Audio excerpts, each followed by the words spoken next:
taallay cadowga jamhuuriyadda isku dayayo inuu caad ka saaro. Taxniina labaad ee toddobaadkanna waxaanu idinku soo gudbin doonaa madaxda Soomaaliya oo adeegsanaysa bidhiqaatayaal ay barabagaantooyin u soo dhiibto oo soo badanaya. baraha ay ku kala nool yihiin beenaha ay sheegaan iyo biilka ay qaataanba barnaamijkan ayaad kaga bogan doonta.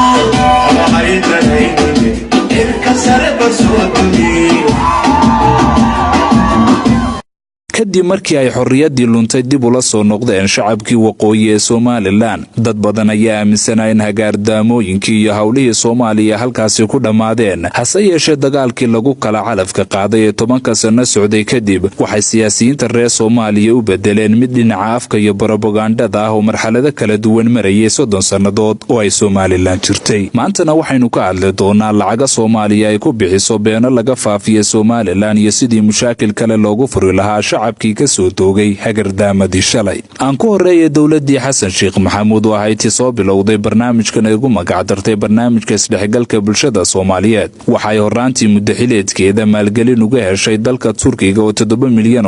sanadkiiba ku bixinayay barnaamijkaasi. waxaana madax ka ahaa wasiirkii warfaafinta Maxamed Xayir Maareeye iyo ra'iisul wasaare ku-xigeenadii kala dambeeyay Fawzi Yuusuf Xaaji Aadan iyo Maxamed Cumar Carte oo iyagu Somaliland inta ka khusaysa maamulayay. dhicitaankii dawladii Xasan Sheekh Maxamuud iyo imaatinka madaxweynaha xukunkiisa mushaakilka badani hadheeyay Maxamed Cabdullaahi Farmaajo waxay mar kale abuureen barnaamij kale iyaguna ugu magac dareen iscafis qaran ayna la kaashadeen dalka Qatar. waxayna isku dareen labadii barnaamij oo bixiyeen barnaamijka isdhexgalka iyo iscafis qaran waxayna si toos ah u maamula waqtigan madaxweynaha dalkaasi Maxamed Cabdullaahi Farmaajo iyo ra'iisul wasaarihiisa Xasan Cali Khayre oo ku adeeganaya shakhsiga ugu magacaaban ra'iisul wasaare ku-xigeenka dalkaasi Mahdi Maxamed Guuleed Khadar oo ayna ka dhigteen fuliyaha dabinada iyo shirqoolada Somaliland loo soo mareego shaqadiisuna taa intaas oo keliya. Khadar oo hore looga eriyay jaamacadda Hargeysa ayuu Farmaajo gacanta ku dhigay kuna magacaabay xilka waraabowtaaga ah ee aan shaqayn una muuqda quursiga. waxayna barnaamijkii ka dhigeen mid ay dagaal toosa kula galayaan dawladda Somaliland iskuna dayayaan inay kala qaybiyaan shacabka jamhuuriyadda isla markaasna cunfi iyo caadifad ku kala dhexdhigaan ummadda midowday ee reer Somaliland. haddaba maxay ku kala duwanayeen ama sidee ay barnaamijkan u kala maamuleen Xasan Sheekh Maxamuud iyo Farmaajo ka hor intii aynan u gudagelin qaybaha ugu xiisaha badan ee barnaamijkeena.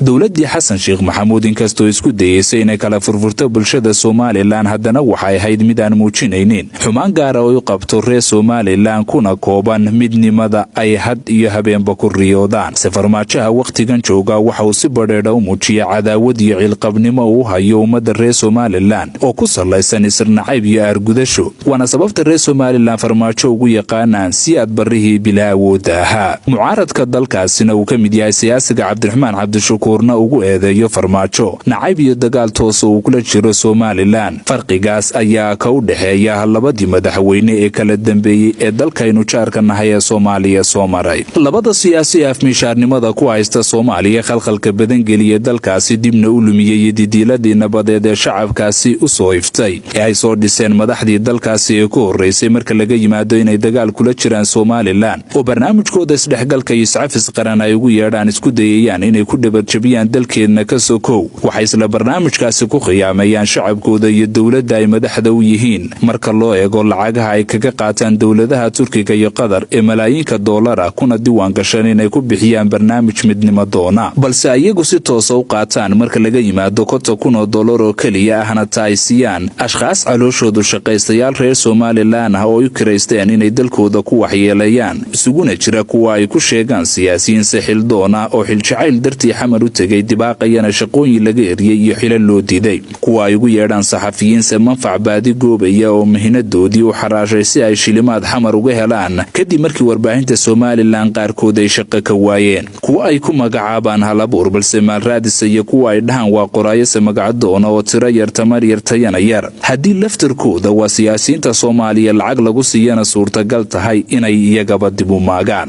markana aan eegno lacagaha ay siiyaan iyo ashkhaasta ay ku shaqaystaan labada dhagarqabe ee muqdisho dhiigbaxa ku ah iyaga oo ka duulaya qorshe xumo ay u arkaan istaraatiijiyad siyaasadeed waxay sameeyeen lacag bilaa ay ugu talagaleen inay ku biiliyaan dhalinyaro aan isbixin karin si ay ajandayaashooda u dhexmarsadaan balse iyaga dhexdooda ayaa iskhiyaameeya. tusaale ahaan ra-iisul wasaaraha iyo ku-xigeenkiisu waxay u sheegaan farmaajo in lacag dhan $270,000 ku bixiyaan in ay kala qaybiyaan dhalinyarada Somaliland ku kiciyaan dowladooda islamarkaasina ku hawlgeliyaan kumanaan dhalinyaro reer Somaliland ah iyaga oo sii mariya ashkhaas cayiman. balse xataa shaqaalaha ka shaqeeya xafiiska ra-iisul wasaare ku-xigeenka ee ka soo jeeda Somaliland ayaa og warkaasi inuu been yahay oo markaad la sheekaysato kaaga waramaya. sidoo kale ra-iisul wasaare ku-xigeenka ayaa isna sii khiyaameeyay ra-iisul wasaarihiisa wuxuuna u sheegaa in gobol kasta oo Somaliland ay u joogaan 100 qof oo mid kasta wakiil uga sii yahay 20 qof uuna ku filaysiiyo $50,000 oo ah lacagta rasmiga ah ee ra-iisul wasaaraha iyo ku-xigeenkiisu isla ogyihiin una qorsheeyeen inay u daadiyaan kuwa ay baahiyahooda ku guuraan. beenahaas oo dhan markaaynu ka nimaadno si aan xog badan uga ogaano arrintaasi markaanu tixraac ku samaynay shaacinayna inaanu soo bandhigi doono barnaamij la xidhiidha waxa nala soo xidhiidhay dad badan oo iyagu noo sheegay inay arrimahaasi xoga ka hayaan qaarkood la shidhiimi warar xaqiiqo u dhow cadaymo lagu kalsoonaan kara wata sida kuwa hore xamar u tegay haddana dib ugu soo noqday dalkoodii indhahoodana wax ku soo arkay. dadka warbixintan aanu ka xiganayna waxaa ka mid ah muwaadin reer Somaliland oo daraasad ballaadhan ku sameeyay arrintaasi baadhis badan iyo cadaymo badan oo uu ka diyaariyeyna ii sheegay inuu dhowaan dowladda la wadaagay anigana la wadaagay. sidoo kale waxaa ka mid ah muwaadiniin reer Somaliland oo aan ka tanaasulin mowqifkooda iyo jiritaankooda Somalilandnimo haddana ku sugan xamar kana shaqeeya wasaaradaha Muqdisho iyo xarumaha dowladda ee looga arrimiyo Soomaaliya oo si niyad sami ah kaaga waramaya ashkhaasta u timaada waxa la siiyo iyo waaqaca xamar yaala. xaqiiqada dhabta ah ee aanu ogaanayna waxay noqotay ra-iisul wasaare ku-xigeenka aan shaqada cayiman lahayn ee dalkaasi Soomaaliya oo isagu ah shakhsiga hawshan gacanta ku haya waxa u diiwaan gashan 81 qof oo reer Somaliland ah waxaana ay siiyaan dhaqaale kala duwan oo isugu jira $250 ilaa $1,200 inta u dhaxaysa. dadkaas ay dalkooda u adeegsadaan oo u badan dhalinyaro waxa inta ugu badan ay ku nooshahay magaalada Muqdisho oo ay joogto in ku dhow 50 qof oo ra-iisul wasaare ku-xigeenku ku buuxiyay dhalinyaro shaqo raadis halkaasi u joogtay inay barnaamijkaas ugu magacownaadaan waxayna ka qayb galeen 2 shir ay ugu yeedhaan shirka dhalinyarada Soomaaliyeed oo 2017 iyo bishii December 2018 ka kala dhacay Muqdisho iyagoo laga dhigay inay Somaliland ka yimaadeen. sidoo kale waxaa jira dhalinyaro loo kala diray dalalka Kenya, Qatar iyo Turkiga halkaas oo loogu diro lacago aan buurnayn oo nolol maalmoodkooda lagu qiyaasay si ay dalkooda u soocayaan. qorshaha cusub ee ugu dambeeyay hadda dejiyeen ayaa in dhalinyaro lagu khaldo fiisayaal Turkiya iyo wixii ay halkaasi kaga noolaan lahaayeen iyagana looga faa'iideystay inay soo barabogaandeeyaan dalkoodii hooyo waxayna qaarkood dalkaasi ka soo faafiyaan beena ay ku raadinayaan lacago ay kaga sii tahriibaan dalkan qabow ee Yurub kaabiga ku haya.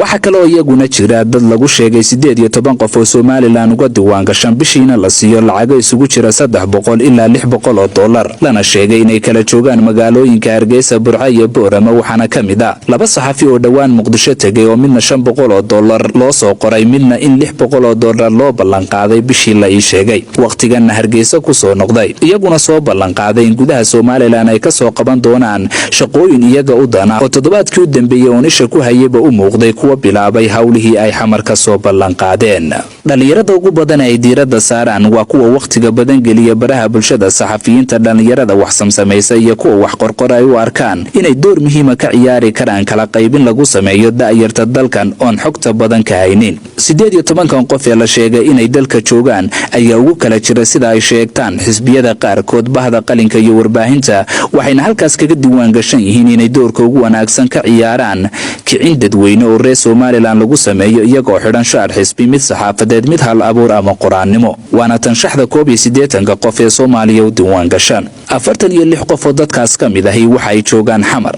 18 qof oo Hargeysa, Burco iyo Boorama ay sheegeen inay joogaan 2 ka mid ahayna yihiin saxafiyiin. 9 qof oo Turkiga fiisayaal ay uga soo saareen oo xaggaas hadda ku sugan. 2 qof oo ka mid ahaa 7 qof oo ay Qatar waqti hore u direen balse 5 ka mid ah isaga tagtay oo hadda labadaasi ay Qatar ku hadheen. 5 qof ee barnaamijka dhabarjabinta Soomaaliya ee Qatar dhalinyarada loo geeyay isaga tagtay ama dib uga noqdeen waxa ka mid ah suxufi Somaliland u dhashay oo la yaqaano se waqtigan barnaamijkaas lacag qaadashada ah ka baxay ma cadda inuu saluugay boqolaalka dollar iyo in kale se waxa la ii cadeeyay waqtigan inaanu ka mid ahayn 81 qof ee Soomaaliya lacagta ka qaata waxaana dheer 4 qof oo Kenya ka diiwaan gashan waxa sacadayn 2 qof oo iyaga la xaqiijin meeshay joogaan balse la ii cadeeyay inay jiraan lacagta ugu badan qaataan kana mid yihiin kuwa hawlaha ugu badan qabta ama dadka ku dhiirigeliya inay xamar tagaan 81 qof ee reer Soomaaliland balse xamar lacagta ku siiso dhabarjabinta dalkooda 76 kamid ah waxa la soo gudbiyay magacyadooda deegaamada ay kala qoteen lacagta ay qaataan iyo goobaha ay ku kala nool yihiin oo shax lagu soo muujiyay balse si aanay u muuqan in cid gaar ah loo jeedo ama barnaamijkeenan oo aanu doonayno inuu dadka isku soo dhaweeyo hilna u noqdo qarankeenu aanu sii fogeyn iyaga oo dana kala duwan u galay arrimahaasi ama bulshadeena kala kulminta koor iyo dhibaato waxa tala ka timi muwaadiniin reer Soomaaliland iigu soo jeediyeen in waqtigan aanan shaacin magacyadooda balse hay'adaha ku shuqulka leh ilaalinta qarannimada la wadaago wana sababta aanu guud maray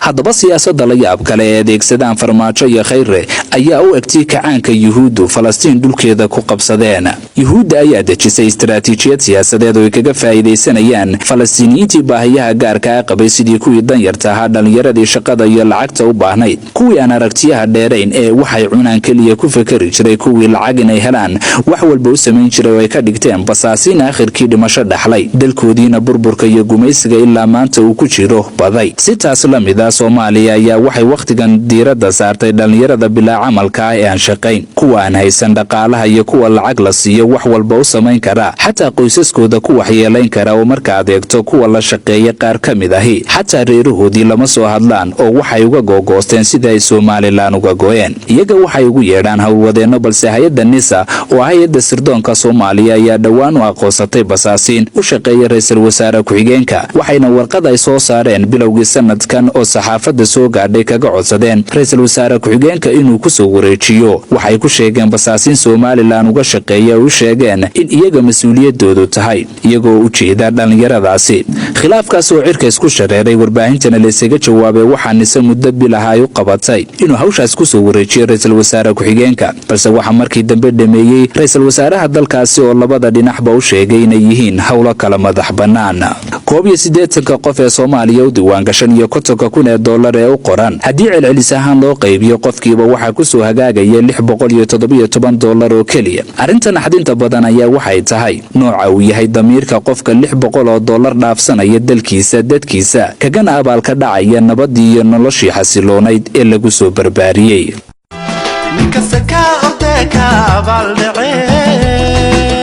adoonsiga la tagay Soomaaliga horta Soomaaliga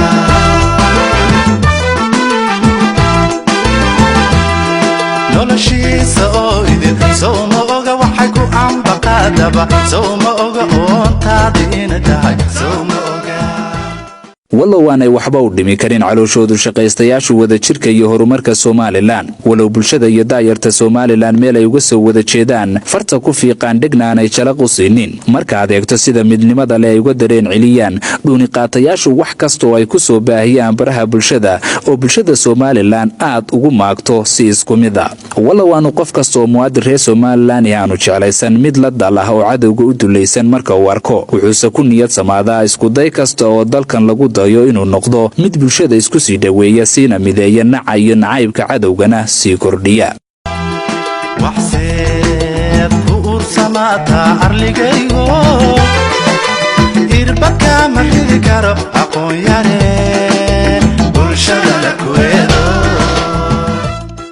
haddii aan eegno habdhaqanka guud ee 81 qofi waa trace ka qaadata dhowrkooda $100 waqtina aan gelin wixii loo dirtay kuwa maalmaha bishu soo dhowdahay wax soo qorqora iyo kuwa si aanay uga go'in biilku daqiiqad kasta iska soo qorqora wax lagu qoslo meelaha isku dayaan inay Soomaaliland ka soo weeraraan waxa kamid ah in xisbiyada dalka iyagoo ku kala abtirsanaya isku dayaan inay shacabka kala fogeeyaan mar waxay u soo xidhaan shaar reereed waxayna u kala abtiriyaan bulshada reer Soomaaliland waxay sameeyaan isku day kasta oo isleeyihiin waad ku kala fogeyn kartaa ummadda reer Somaliland iyagoo ku gabanaya dimuqraadiyadda aynu qaadanay iyo xorriyadda hadalka ee dastuurkeenu damaanad qaaday. haddaba su'aashu waa $50,000 ma lagu kala qaybin karaa Somaliland? $50,000 ma kicin kartaa bulshada Somaliland si dhalinyarada ay baahiyahooda dhaqaale ka faa'iideystaan? weligood ma baahnaan doontaa soo marun baahida kama bixi doonto? jawaabtuna waxay noqonaysaa nin baahan bakhtigu waa u xalaal, biilkiisana wuu qaadan bar uu ka helaba beentiisana wuu sheegi. dal jirida adag ku taagan sida jamhuuriyadda oo kalena weligii wuu jiri,